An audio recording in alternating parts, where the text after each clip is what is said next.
Good morning. This is Marshall Davis.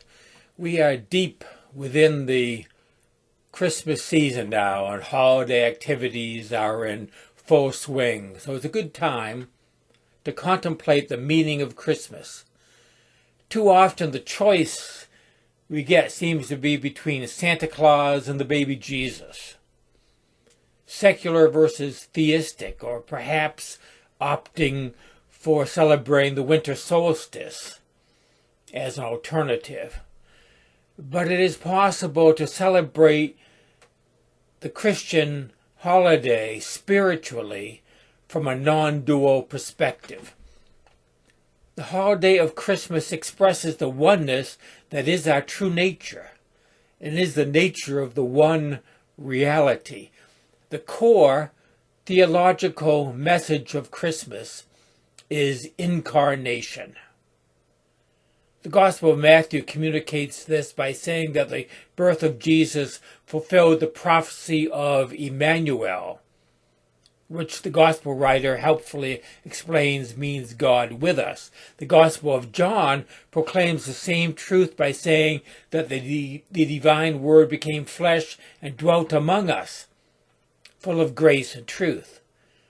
Traditionally, Christianity has understood this to speak only about Jesus, the divinity of Jesus. But incarnation isn't just about the nature of Jesus. It is about us. In the scriptures, Christ is a representative man, just like Adam is representative. Both figures are symbolic. We are all included in the figure of Adam and the figure of Christ. The Apostle Paul understood this and used these names in this way. He says we die in Adam and are alive in Christ.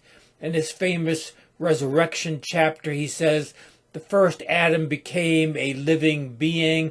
The second Adam became a life-giving spirit. One of the Apostle's favorite terms for the spiritual life is being in Christ. And he says, there's no longer I who live, but Christ who lives in me. He says we are in Christ from the beginning of the universe. He says we are chosen in him before the foundation of the world. Christmas is about origins. It is not only about Jesus' spiritual origin, but also our spiritual origin.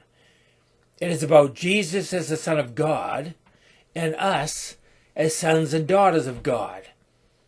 That is why the genealogies are included in the Christmas narratives, although you don't hear them read much in church during Advent and Christmas.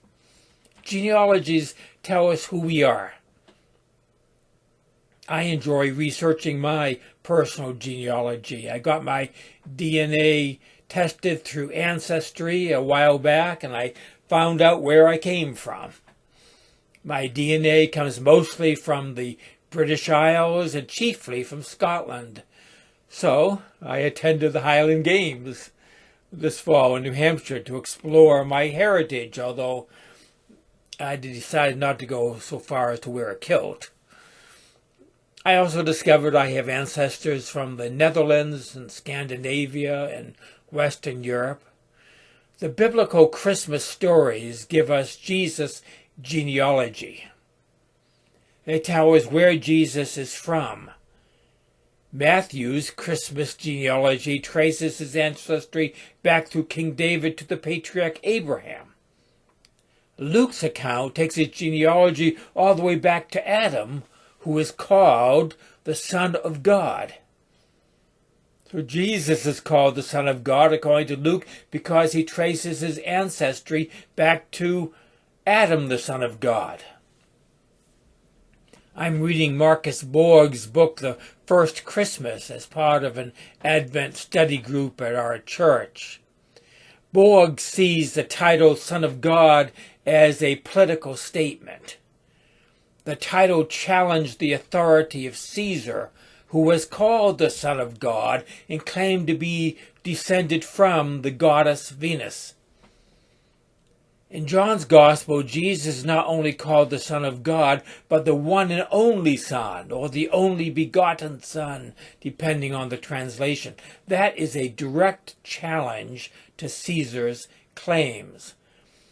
What Borg says in his book about the political ramifications of the title Son of God is certainly true. But I see Son of God chiefly as a spiritual statement rather than a political one. Furthermore, the title is not just a statement about Jesus' identity, but our identity. We also are descended from Adam, the Son of God. Our origin is divine. That's what it means to be made in the image of God. This is truly a radical statement to make today. It was a politically radical statement for early Christians to call Jesus the Son of God. It is a religiously radical statement today to say that our origin is divine. To say that we are sons and daughters of God.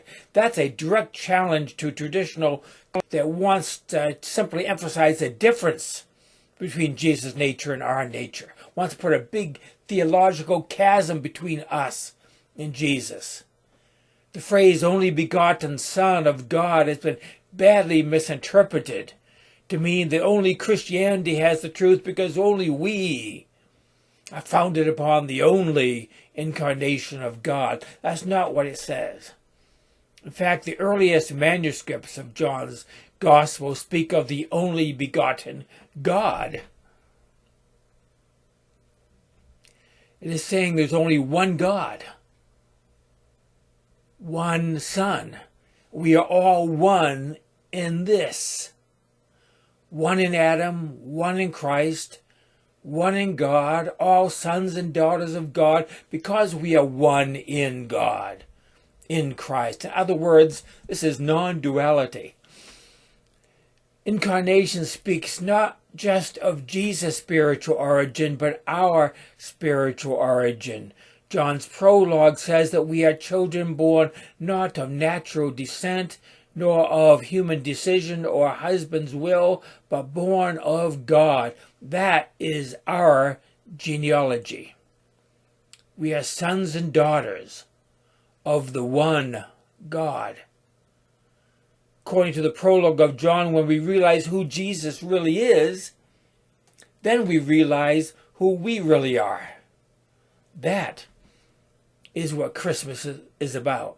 That is self-realization. This is spiritual awakening. This is new birth. This can be known by spiritual practice. The practice I'm talking about is akin to the Zen koan, which says, show me your original face before you were born, or before your parents were born. This is one of the most powerful spiritual pointers. When we see what it is pointing to, it gives us, according to the prologue of John, the power or the right to become children of God.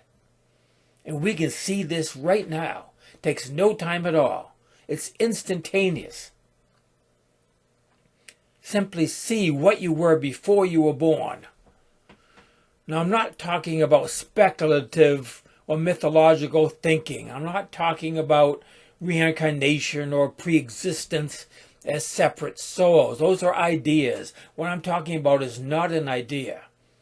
I'm talking about direct seeing. See who you were before your parents were born, before your ancestors were born, before the human race began, before the earth was formed, before the universe came into existence, before the Big Bang, as Jesus says, before the foundation of the world, which according to science is 13.7 billion years ago. Look into the darkness that was on the face of the deep, as Genesis 1 describes it. Don't think about it.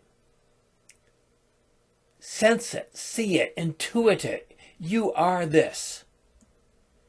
So just notice what you always are. Get beyond the idea that we are physical creatures born a few decades ago. Be aware of your unborn essence. Be aware as that eternal, being, as a capital B. See your face before the creation of the cosmos. Another practice is to see your face after your death, long after. I'm not talking about a corpse here. Millions of years after the death of the body, and the death of planet Earth, and the death of the universe. Pondering death wakes us up to our deathless nature. That's why the practice of contemplating death is a part of so many spiritual traditions. I've had several people I know die recently. That's a price you pay for being a pastor. You get to know a lot of people well. Contemplating our nature after death is as powerful as contemplating who we are before birth. When you contemplate this, don't get caught up in myths of heaven and hell or reincarnation or all that. Those are just stories created by the ego because I can't imagine being anything but a separate entity. You are so much more than that. You are eternal by nature. That is what incarnation is about. That's what Christmas is about. See your original and eternal face. That's your true identity. You are not a body or a mind or a personality. You are not a primate descended from primitive mammals. You are that which did not evolve, was not born, and cannot die. That is the essence of Christmas. Christmas is not just about contemplating who Jesus was at the time of his birth. It is discovering what we really are. So when you hear the Christmas stories about angels and shepherds and wise men, see them as celebrating what we are in Christ, who is representative of humankind. We are sons and daughters of God, born of God. We are in Christ before the foundation of the universe. Christmas is about us as well as Jesus. And that is it for today. Merry Christmas to you, and grace and peace.